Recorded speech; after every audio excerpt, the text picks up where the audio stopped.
अस्सलाम वालेकुम, आप सभी का हमारे चैनल चिट्ठा मीठा पे खुश आमदीद। आज की जो रेसिपी है ये है मसूर की भुनी दाल। इसमें तेल तो ना के बराबर जाएगा, मसाला भी बहुत ही कम जाएगा और खा कर आपका दिल खुश हो जाएगा। इतनी मज़े की ये बनती है। जैसे बारिश के दिनों में बारिश हो रही है, सब्ज़ी लाना मुश्किल होता है, तो आप ये बना लीजिए मसूर की भुनी दाल। या फिर जैसे गर्मी में बहुत गर्मी होती है तो लगता है कुछ हल्का फुल्का सा बनाएं। तो चलिए बनाना शुरू करते हैं। तो ये प्रेशर कुकर में बनेगा। 2 से 3 टीस्पून तेल डालेंगे।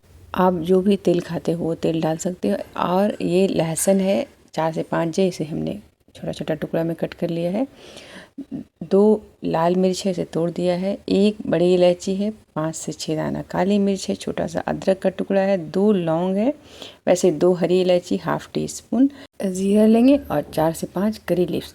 तो करी लीव्स जो है ऑप्शनल है। अगर तेज़पत्ता है तो करी लीव्स की ज़रूरत नहीं है, लेकिन करी लीव्स से दाल में बहुत ज़्यादा टेस्ट जो है डबल कर देता है। अगर है तो आप ले लीजिए, नहीं तो आप इसे स्किप कर लें। सारे मसाले को हल्का सा ब्राउन करना है। ज़ीरा ब्राउन हो जाए तो इसमें डालेंगे 50 ग्राम के करीब प्याज, एक मीडियम साइज़ का प्याज, उसे स्लाइस में कट कर लेंगे। तेल बहुत ही कम इसमें जाता है, 2 से 3 टीस्पून, इतना कि बस प्याज आसानी से लाइट गोल्डन ब्राउन हो जाए, जले नहीं। और इसको आप मीडियम टू हाई फ्लेम पे प्याज को फ्राई कर सकते हो। तो 2 से 3 मिनट लग जाएगा। 2 से 3 मिनट में प्याज फ्राई हो गया। आप देख रहे हो बिल्कुल भी तेल नहीं है कुकर में, इतना है कि बस प्याज किसी तरह से गोल्डन ब्राउन हो रहा है। जिन लोगों को कम तेल मसाला खाना है उनके लिए ये रेसिपी बहुत ही अच्छी होगी। तो ये मसूर का दाल है, 200 ग्राम है, इसे हमने अच्छे से धो लिया है और ये मेज़रमेंट के लिए कटोरी है। तो धुली हुई मसूर की दाल जो है 1 कटोरी भर के लेना है और 2-3 बार अच्छे से वॉश कर लेना है। उसके बाद भूनना है मीडियम टू लो फ्लेम पे। कंटिन्यू चलाते जाना है ताकि जले या चिपके नहीं। मेन है कि भुनी दाल है तो भूनना इसको खूब ज़्यादा है। अब इसमें एज ए टेस्ट 1 टीस्पून नमक भर के हमने डाल दिया है और फिर भुनना है। मेन वही है कि इसको भुनना बहुत ज़्यादा है, जितना भुनेंगे उतना ही इसका जायका अच्छा होता है। तो खूब भूनिएगा। उसके बाद देखिए जिस कटोरी से हमने डाल लिया था उसी कटोरी से 1 कटोरी भर के डाला है टमाटर। आप अगर टमाटर कम खाते हो तो 1 कटोरी दाल में हाफ कटोरी टमाटर भी डाल सकते हो, अच्छा टेस्ट आता है उससे भी। 1 कटोरी डालने से ज़्यादा अच्छा टेस्ट आता है, खूब दाल गाढ़ी होती है।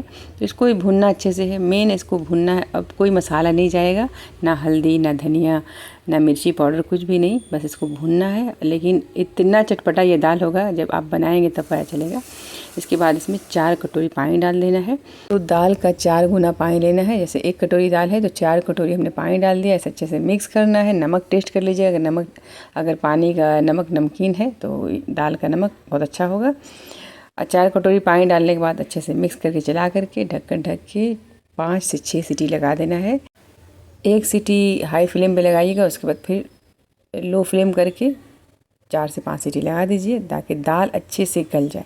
अभी जो है 5 से 6 सीटी लगाने के बाद छोड़ देना है, अपने आप ठंडा होने देना है। कि मैंने 5 से 6 सीटी लगाने के बाद अपने आप ठंडा होने दिया। उसके बाद ये जब देख रहे हैं, देखिए कितना अच्छे से दाल जो है एकदम मलाई जैसा एकदम घुल गया, एकदम नरम हो गया है। अब इसमें थोड़ा हरा धनिया, हरी मिर्च एक काट करके, थोड़ा करी लीव्स ऊपर से डाल दीजिए। 1 से 2 टीस्पून देसी घी डाल दीजिए। ये फ्राई दाल रेडी है। इसको आप प्लेन राइस के साथ खाइए या फिर चपाती के साथ। जैसे ये भुनी दाल बना लीजिए और चावल बना लीजिए तो इसके साथ आपको कोई अचार पापड़ की ज़रूरत भी नहीं पड़ेगी। सब्ज़ी तो बहुत दूर की बात है, इतने मज़े का दाल ये बनता है। तो एक बार ये ज़रूर ट्राई कीजिएगा। अच्छा लगे इसका टेस्ट तो कमेंट्स बॉक्स में जाके कमेंट्स कीजिएगा।